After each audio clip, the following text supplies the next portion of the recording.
Amigos y hermanos todos, sacramentos de la Iglesia y mandatos de Jesús. La teología de los sacramentos empezó en Trento. Ante todo, una importante aclaración previa. Cuando he dicho que Jesús no instituyó prácticas rituales, esta afirmación afecta directamente a una cuestión que se suele considerar como doctrina de fe. Me refiero a la afirmación que hizo el Concilio de Trento, según la cual los 7 sacramentos que administra la Iglesia fueron instituidos por Cristo. Esto es lo que se dice en la sesión 7 del Concilio, concretamente en los cánones, que afirman que quien niegue esta doctrina será castigado con un anatema.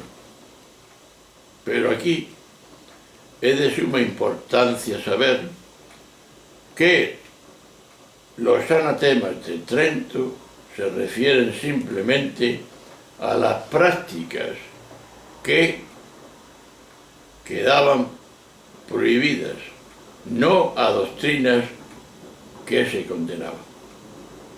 Por ejemplo, un canon,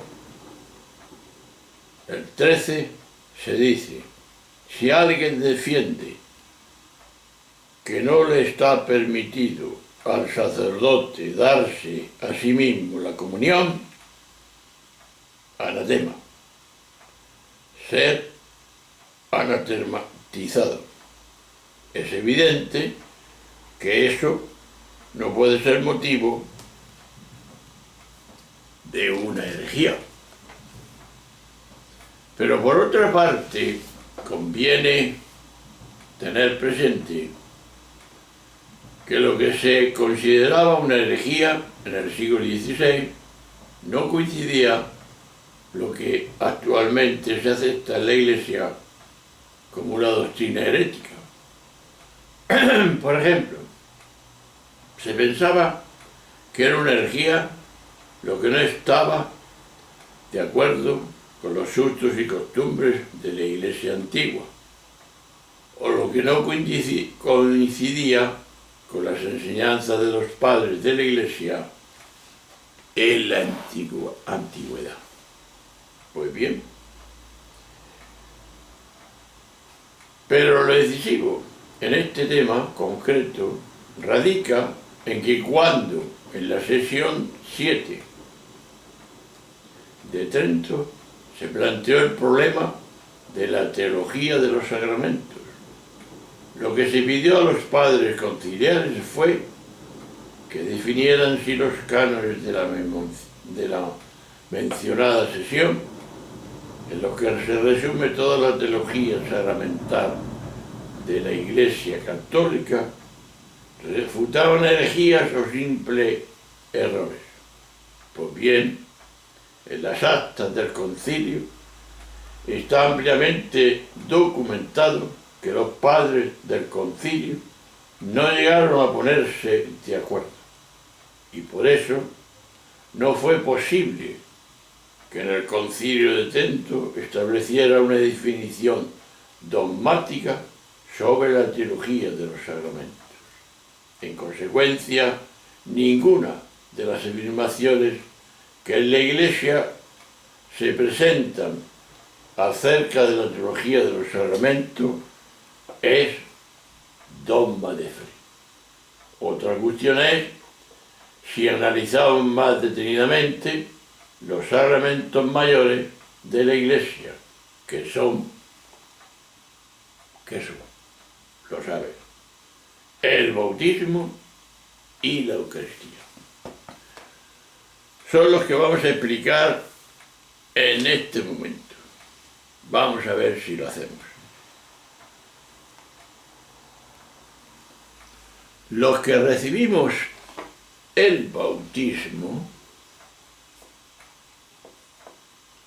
es necesario distinguir el bautismo de Juan Bautista del bautismo del que Jesús nos habló. Por eso se comprende la distinción radical entre Juan Bautista y Jesús. El bautismo de Juan se relaciona solamente con agua y el de Jesús explica como un bautismo con Espíritu Santo. Esto quiere decir que el bautismo de Juan es meramente un ritual que expresa solo una pureza ritual, en tanto que el bautismo de Jesús consiste en un nacimiento nuevo, como el mismo Jesús explicó a Nicodemo. El que nace de nuevo es como el viento que no sabe dónde va ni viene. Es el espíritu del ser libre, libre como el viento, neuma, el espíritu de la libertad, el espíritu que Jesús te entregó al morir en la cruz. Por eso Jesús no podía bautizar como lo hacía Juan durante su vida mortal. Solo a partir de la muerte y resurrección de Jesús es posible no el mero rito, sino el nuevo nacimiento, el ser nuevo, no sometido a ceremonias, sino libre como el viento, el nuevo modelo de vida.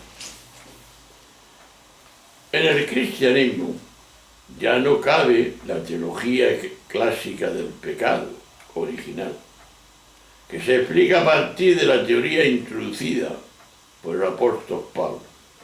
Igual que por un hombre entró el pecado en el mundo, por el pecado la muerte. Romanos 5:12.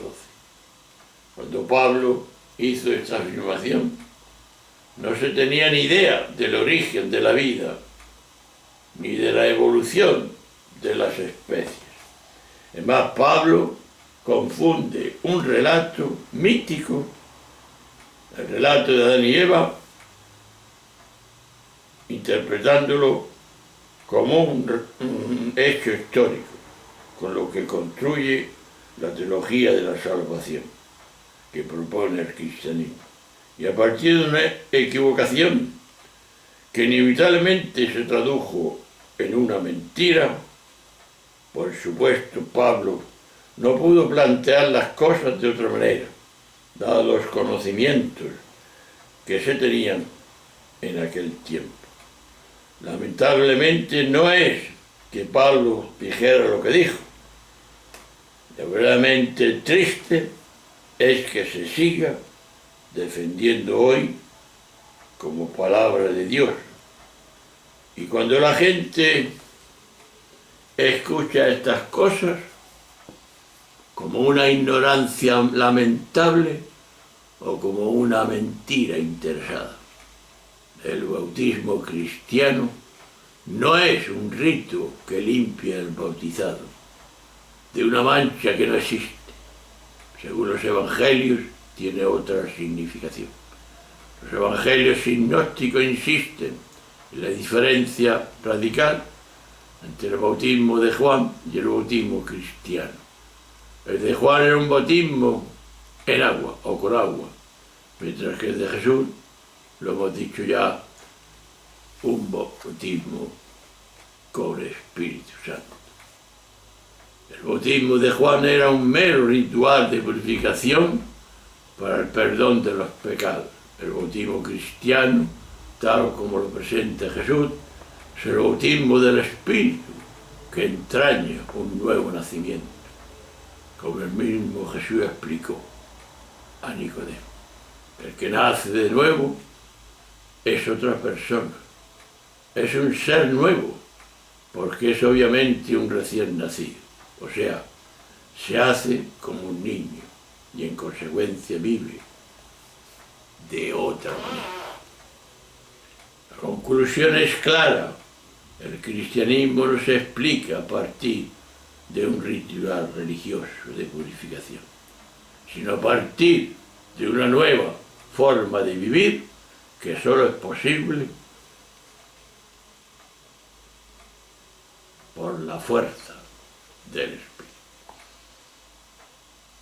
Y por último, la Eucaristía. Esto mismo, y una nueva forma de vida, es lo que Jesús nos dejó simbolizado en la Eucaristía, sacramento central en la vida de la Iglesia.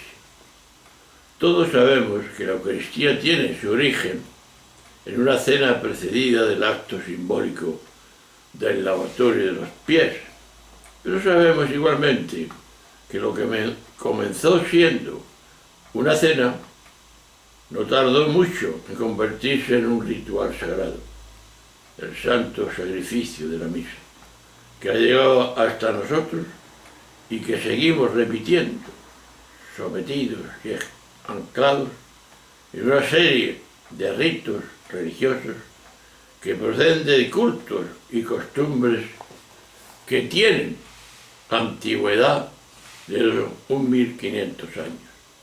Esto inevitablemente dificulta la comunicación entre el altar y el pueblo, y así el desplazamiento enorme de la cena a la misa ha hecho que los fieles cristianos nos hayamos convertido en meros asistentes a un ceremonial sagrado, o repetidores del mismo, que nos resulta fácil de entender, resulta difícil de entender, en el que sin duda jamás pensó Jesús. Más aún, este desplazamiento de la cena a la misa no solo nos hace difícil entender la actual celebración de la liturgia, sino que sobre todo, si nos dificulta comprender el hecho original de Jesús, hizo y quiso en la última cena. Seguidamente sería ver los tres mandatos de Jesús. Uno, el mandato de los pies a los demás, lava. Otro sería el mandato nuevo del amor. Y otro sería hacer esto para que tengáis, para que me tengáis presente, que en definitiva es la cena del Señor y no la misa. ¿Qué hacemos? Pues bien, estos tres mandatos son los que después, en otro momento, veremos. Ahora, simplemente un saludo y hasta siempre.